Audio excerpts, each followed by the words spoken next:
امریکہ میں ایک شیعہ جوان پڑھنے گیا، دینی تعلیم اپنی پوری کر کے پھر گیا دنیاوی تعلیم کے کچھ مضامین پڑھنے کے لیے۔ یہ کہتے ہیں کہ میں جب امریکہ میں گیا تو وہاں پہ جب درس شروع ہوا، کلاس شروع ہوئی، پہلی کلاس جب ہوئی ہماری، تو استاد نے سب سے نام پوچھا، خود مجھ سے بھی پوچھا، میں نے بتایا میرا نام مثلا حیدر عباس ہے اور میں شیعہ مسلک سے تعلق رکھتا ہوں۔ یہ جوان کہتے ہیں کہ جیسے ہی میرے استاد کو پتہ چلا کہ میں شیعہ ہوں، پوری کلاس میں استاد نے میرا مذاق اڑایا، صرف شیعہ ہونے پر اس امریکی ٹیچر نے، امریکی پرنسپل نے، امریکی لیکچرر نے میرا مذاق اڑایا پورے کلاس میں۔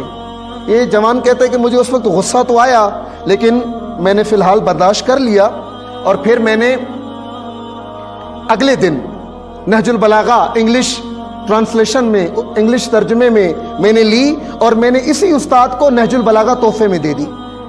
یہ جوان کہتے ہیں کہ 7-8 دن گزر گئے اور ہمارا استاد کلاس میں آتا تھا، درس پڑھاتا تھا، لیکن میرا کوئی نام بھی نہیں لیتا تھا اور اپنا درس پڑھا کے چلا جاتا تھا۔ کہتے ہیں کہ 8ویں یا 9ویں دن اس استاد نے مجھے اپنے کمرے میں بلایا۔ میں کمرے میں گیا تو استاد پیپر پڑھ رہے تھے، نیوز پیپر پڑھ رہے تھے، اخبار پڑھ رہے تھے۔ میں جیسے ہی دروازے سے اندر آیا تو اس نے سامنے اخبار رکھی اور کہا، علی حیدر، جانتے ہو آج اخبار میں کیا چھپا ہے؟ کہا جی میں نے نہیں پڑھی اخبار۔ کہا کیا چھپا ہے؟ کہا چھپا یہ ہے کہ امریکہ میں ایک جوان نے خودکشی کر لی ہے، اور جو کتاب تم نے مجھے تحفے میں دی ہے، جو کتاب تم نے مجھے دی ہے اور میں نے پڑھی ہے، اس کے مطابق میرا یہ نظریہ ہے کہ کائنات میں دنیا کے جس کونے میں بھی جو بھی خودکشی کرے گا اس کے ذمہ دار تم شیعہ ہو، ذمہ دار تم شیعہ ہو۔ تو یہ شاگرد کہتا ہے کہ جی میں سمجھا نہیں آپ کیا کہنا چاہ رہے ہیں۔ کہا اس لیے کہ علی جیسا امام تم نے اپنے پاس چھپا کے رکھا ہے، نہج البلاغہ جیسا عظیم منبع تم نے اپنی لائبریریوں میں دبا کے رکھا ہے، اپنے مدرسوں کی دیواروں میں نہج البلاغہ چھپا کے رکھا ہے، لوگوں کو نہیں بتایا۔ کیوں خودکشی کرتا ہے کوئی؟ جب اس کو جینے کا طریقہ نہ آئے۔ خودکشی کیوں کرتا ہے کوئی؟ جب وہ دنیا سے تنگ آ جائے۔ کہا جو زندگی گزارنے کے اصول علی نے نہج البلاغہ میں بیان کیے ہیں، اگر دنیا کو وہ اصول پتہ چل جائے، کوئی خودکشی نہیں کرے گا، کوئی خودکشی نہیں کرے گا۔ اس کے ذمہ دار تم شیعہ ہو۔ کیوں؟ کیونکہ تم نے نہج البلاغہ جیسا عظیم منبع اپنے پاس چھپا کے رکھا ہے۔ بلکہ میں اس بات کو اور بڑھاؤں، کائنات میں جہاں بھی ظلم ہوگا ذمہ دار ہم شیعہ ہیں، کائنات میں جہاں پر بھی بے عدالتی ہوگی ذمہ دار ہم شیعہ ہیں، کائنات میں جہاں پر بھی کسی کی ناموس پہ حملہ ہوگا ذمہ دار ہم شیعہ ہیں۔ کیوں؟ کیونکہ ہم نے نہج البلاغہ لوگوں کو بتائی ہی نہیں بتائی۔ ہم نے علی کا تعارف کیسے کروایا؟ جشن میں کیک کاٹ کے۔ ہم نے علی کا تعارف کیسے کروایا؟ بھنگڑے ڈال کے۔ ہم نے علی کا تعارف کیسے کروایا؟ گانے کی دھنوں پہ منقبت بنا کے۔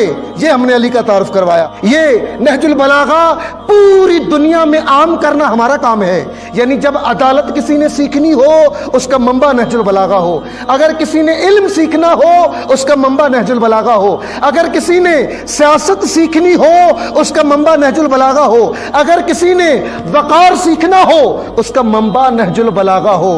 آپ کا کام ہے، شیعہ کی ذمہ داری ہے، شیعہ کی ذمہ داری ہے کہ آج علی ابن ابی طالب کی حقیقی شخصیت لوگوں کے سامنے متعارف کروائے، کہ جب عدالت بیان کرتے ہیں تو کہتے ہیں واللہ لو اعطیت اقالیم السبع بما تحت افلاقها الا ان اعصی اللہ علی نملۃ اسلبها جلب شعیرۃ ما فعلت۔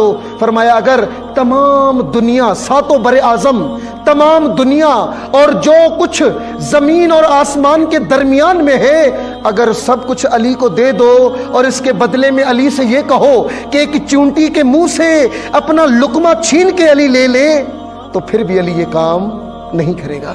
یہ عدالت ہے۔ سیاست کیا ہے علی کی؟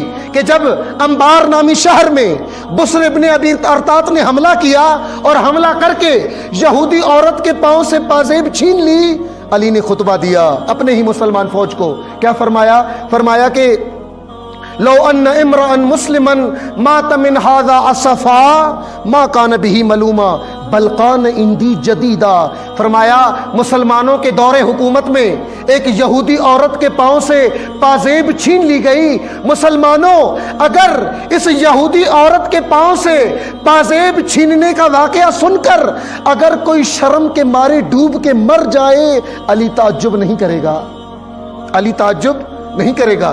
بتاؤ علی کی عدالت، دکھاؤ علی کی عدالت، دکھاؤ علی کی سیاست، بتاؤ علی کا علم، تاکہ دنیا سمجھے کہ علی کس ہستی کا نام ہے۔